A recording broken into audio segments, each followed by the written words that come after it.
देव classes special में सभी छात्रों को हार्दिक स्वागत है। आज आप लोग नरेशन का बहुत ही महत्वपूर्ण टॉपिक देखने जा रहे हैं।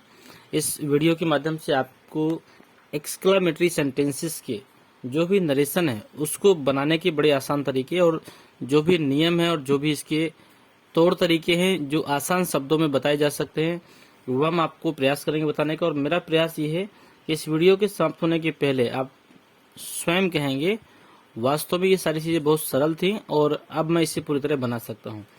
कैसे संभव होगा, पहले तो हम समझ लें एक्सक्लामेटरी सेंटेंसेस किसे कहते हैं।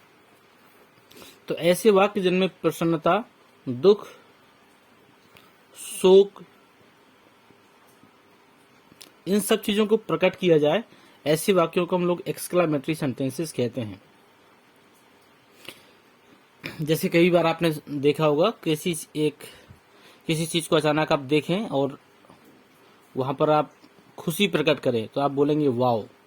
यदि आप जीतते हैं तो आप हुर्राह बोलते हैं, कभी दुखी होते हैं तो आप इलाज बोलते हैं। ठीक है, तो ये बहुत सारी चीजें ऐसी हैं जो हम लोगों के मन में अचानक भाव पैदा कर देती हैं।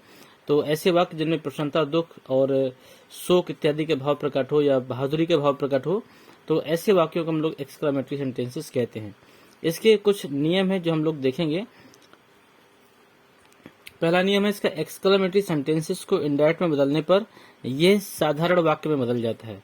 जो एक्सक्लामेटरी सेंटेंसेस है यह साधारण वाक्य में बदल जाता है। और जो एक्सक्लामेटरी सेंटेंसेस में कुछ ऐसे शब्द दिए होते हैं जो उसके भाव को प्रकट करें, उन शब्दों को हम लोग अलग कर देते हैं। ठीक है, दूसरा नियम क्या कहता है? दूसरा नियम कहता है कि दोनों वाक्यों के मध्य कंजक्शन के रूप में हम लोग दैट का प्रयोग करते हैं। जैसे कि आपको पता है कि असर्टिव सेंटेंसेस में भी कंजक्शन दैट ही लगता है। और यदि वाक्य में आपको खुशी दिखाई दे, आप कैसे समझेंगे खुशी है? यदि कहीं हुर्राह लिखा है तो आप समझ जाइएगा कि यहाँ पर खुशी दिख रहा है।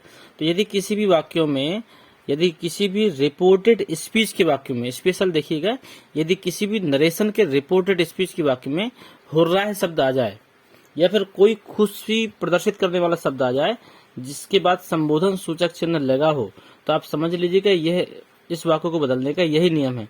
ऐसे वाक्यों में क्या करते हैं, रिपोर्टिंग वर्ब में सेड या सेड टू के स्थान पर हम लोग क्या करेंगे, एक्सक्लेमेड विथ जॉय या फिर एक्सक्लेमेड विथ डिलाइट का प्रयोग कर देते हैं और कंजक्शन को लगाकर वाक्यों को जोड़ देते हैं और उन शब्दों को अलग कर दिया जाता है। इसी प्रकार यदि शोक प्रकट हो तो आप एक्सक्लेमेड विथ सारो कर दीजिएगा या फिर एक्सक्लेमेड विथ ग्रेफ कर दीजिएगा। यदि कहीं ब्रेवो शब्द आ जाए तो वहां पर सेड या सेड टू के स्थान पर आप प्रेज्ड का प्रयोग कर सकते हैं। ठीक है, और कुछ ये वाक्य भी हैं जो आपके पेपरों में, स्पेशल कंपटीशन के पेपरों में पूछे जाते हैं। इसके अलावा आपके स्टेट बोर्ड के पेपरों में भी ये प्रश्न पूछे गए हैं। यदि रिपोर्टेड स्पीच के वाक्य का प्रारंभ हाउ से हो या व्हाट से हो, ध्यान दीजिएगा, हाउ मिल जाएगा शुरू में या फिर व्हाट ही मिल जाएगा और इनके बाद संबोधन सूचक चिन्ह का प्रयोग हो सकता है। ऐसे शब्दों यदि आपको मिल जाए या फिर आपको ना भी मिले, इनके बाद में कोई वाक्य जुड़ा हो और ये शब्द अगर प्रारंभ में मिल जाते हैं तो इन शब्दों को बिल्कुल अलग कर देते हैं। इन शब्दों के स्थान पर हम लोग क्या करेंगे, वेरी या ग्रिफ का प्रयोग करेंगे। तो ध्यान दीजिएगा, वेरी या ग्रिफ इनके स्थान पर नहीं होगा, क्योंकि आप लोग क्या करते हैं कि साधारण में बदल देते हैं। जो भी आपका सेंटेंसेस है उसको आप साधारण में बदलेंगे तो जो सहायक क्रिया होगी, जो आपकी हेल्पिंग वर्ब होगी, इसके बाद में आप इसका यूज करेंगे वेरी या ग्रेट का। और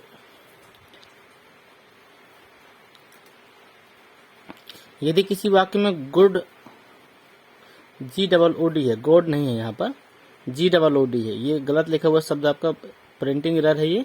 यदि किसी वाक्य में गुड हेवेंस, GOOD हेवेंस दिया हो तो वहां पर सेड या सेड टू को हम लोग क्या करेंगे, सरप्राइज में बदल देंगे। बाकी हमारे नियम ज्यों का त्यों हैं। अब चलिए आगे देखते हैं। आप लोग ये सारी चीजें देख पा रहे हैं देव क्लासेस स्पेशल की ऑनलाइन क्लासों के माध्यम से। इसकी ऑफलाइन क्लासें भी संचालित की जा रही हैं। तो जो बच्चे नजदीक हैं अपने एरिया से, वो ऑफलाइन क्लासों में भी जुड़ के अध्ययन कर पा रहे हैं। जो दूर है या फिर जहां तक हम नहीं पहुंच पाते या फिर जहां से आप हमारे तक नहीं आ सकते हैं, तो वहां पर हमारी कहीं ना कहीं ऑनलाइन क्लासों के माध्यम से आप निःशुल्क और एक बेहतर अध्ययन कर पा रहे हैं। और हमारे जो भी क्लासों का जो मेन पर्पज है वो एक ही है कि जन जन तक शिक्षा और निःशुल्क शिक्षा पहुंचे और जहां से अधिक बच्चे अच्छी एजुकेशन लेकर अच्छे नंबरों पे पास हो। जैसा कि आपको पता है पिछले सत्र में हमारे ही देव क्लासेस स्पेशल से अपने हमारे इस एरिया का बेहतर रिजल्ट रहा और हम भी चाहते हैं कि लगातार हम लोग प्रयास करें और एक समय ऐसा आए जब हम लोग स्टेट बोर्ड में अपना एक मुख्य स्थान दर्ज करा पाए या फिर हमारे यहाँ के बहुत से बच्चे जो ऑनलाइन क्लासों से अध्ययन कर रहे हैं वो स्टेट बोर्ड में अपना एक स्थान सुनिश्चित कर पाए।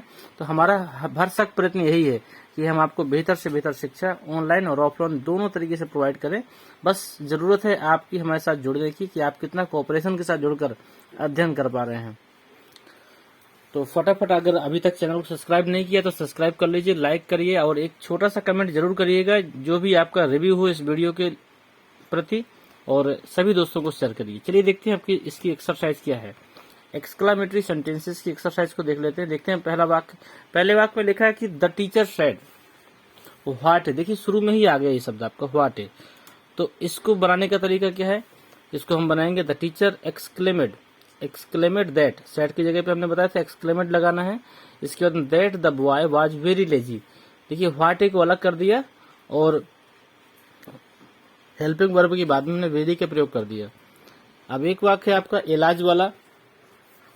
इसमें कहीं ना कहीं दुख प्रदर्शित हो रहा है। तो हमने आपको बताया था यदि कभी भी ऐसा शब्द मिल जाए जहां पर आपको इलाज दुख प्रदर्शित हो तो वहां पर हम क्या करेंगे, सेड या सेड टू के स्थान पर हम लिख देंगे एक्सक्लेमेड विथ सारो दैट अब तो कंजक्शन हो गया।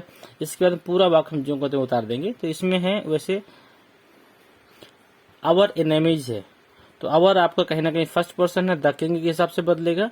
तो आवर के स्थान पर हमारा हिज होना चाहिए। यहाँ पर दियर लिखा हुआ है तो यहाँ पर आपका हिज होना चाहिए। तो हिज एनेमीज, वैसे दियर लिखा है किंग्स होगा यहाँ पे।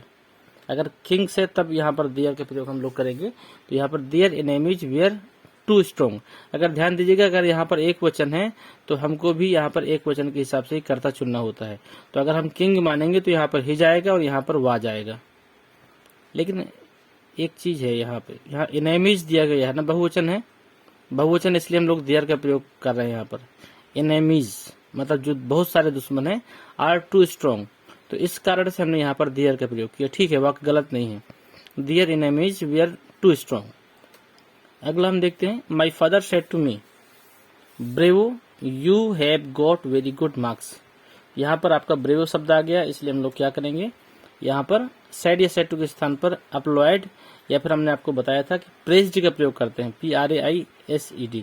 तो यहाँ पर हम प्रेज्ड भी लगा सकते हैं। मैं आपको दिखा देता हूँ अगर आपने न ध्यान दिया हो तो ये ऊपर लिखा हुआ है देखिए PRAISED, इसका प्रयोग हम लोग करते हैं।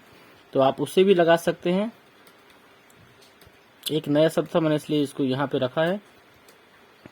इसके बाद में दैट लगा देंगे, ब्रेव को बिल्कुल अलग कर देंगे। यू बदलेगा हमारा सेकंड पर्सन है, कर्म के अनुसार रिपोर्टिंग वर्ब के तो हो जाएगा हाई आई।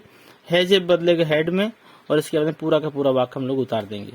अब एक वाक्य देख लेते हैं ऐसा जिसमें खुशी दिखाई दे। तो देखिए हो रहा है मिल गया इसमें और कहीं ना कहीं रिपोर्टिंग वर्ब हमारा दिया गया ही सेड को हम इसने सेड ही कर दिया। तो आप कंफ्यूज ना होइएगा, हम इसको आगे ही लिखेंगे। तो ही को हमने आगे कर दिया एक्सक्लेमेड विथ जॉय, क्योंकि हुर्रा को हम लोग अलग कर देंगे। तो exclaimed with joy that he had qualified the exam. अगला है उज्ज्वला सेड। एक हाउ वाला वाक्य देख लेते हैं। Ujjwala said how smart you are. इसमें क्या करेंगे हम लोग, Ujjwala exclaimed that I was very smart. एक वाक्य और देखते हैं गुड हेवेंस वाला। गुड हेवेंस प्रश्नवाचक सॉरी एक्सक्लेमेटरी के चिन्ह दिया गया है। I have dropped my key somewhere he said. तो इसका आपका बिल्कुल ये हट जाएगा। इसकी जगह पे हम लोग सरप्राइज लगा देंगे। तो he surprise that he had dropped my key somewhere. तो ये वाक्य थे और बहुत ही सरल आपका एक्सक्लेमेटरी सेंटेंसेस के वाक्यों को बनाना है। इसमें कोई पेचीदा प्रश्न बन ही नहीं सकता है, क्योंकि या तो इलाज देगा या हुर्राह देगा या ब्रेवो देगा या फिर व्हाटे देगा या फिर हाउ देगा। इन सभी के नियम इतने सरल है कि इलाज और हुर्राह के एकदम सरल नियम है, एक्सक्लेमेड विथ जॉय और एक्सक्लेमेड विथ ग्रिफ। या सारो, ये दो नियम तो आपके खत्म हो गए। ब्रेव में हम लोग प्रेस्ड का प्रयोग कर देंगे। और इस प्रकार ये सारे नियम बहुत ही सरल है और उम्मीद करते हैं कि चीजें आपको समझ में आ गई होंगी। अगला वीडियो आप लोग देखेंगे ऑप्टेटिव सेंटेंसेस का, और जिसको बहुत ही अच्छे ढंग से बताया गया है और चीजें आप लोग उसको भी सीखेंगे। और इसकी कुछ एक्सरसाइज है, यदि आप इसकी एक्सरसाइज लेना चाहें तो आप अपना जो व्हाट्सएप नंबर है आप उससे अपना नाम और क्लास, या फिर अगर आप कोई तैयारी कर रहे हैं तो आप वो लेकर जरूर भेजें। इसकी जो पीडीएफ है जिसमें कम से कम ना होंगे तो 50+ प्रश्न होंगे जो अनसोल्ड और सोल्ड दोनों तरीके से हैं, तो वो हम आपको देंगे ताकि आप इसकी और भी बेहतर तैयारी कर सकें। इसके साथ हम लोग विदाई लेते हैं इस वीडियो से और मिलते हैं आपसे अगले वीडियो में एक नए टॉपिक के साथ में।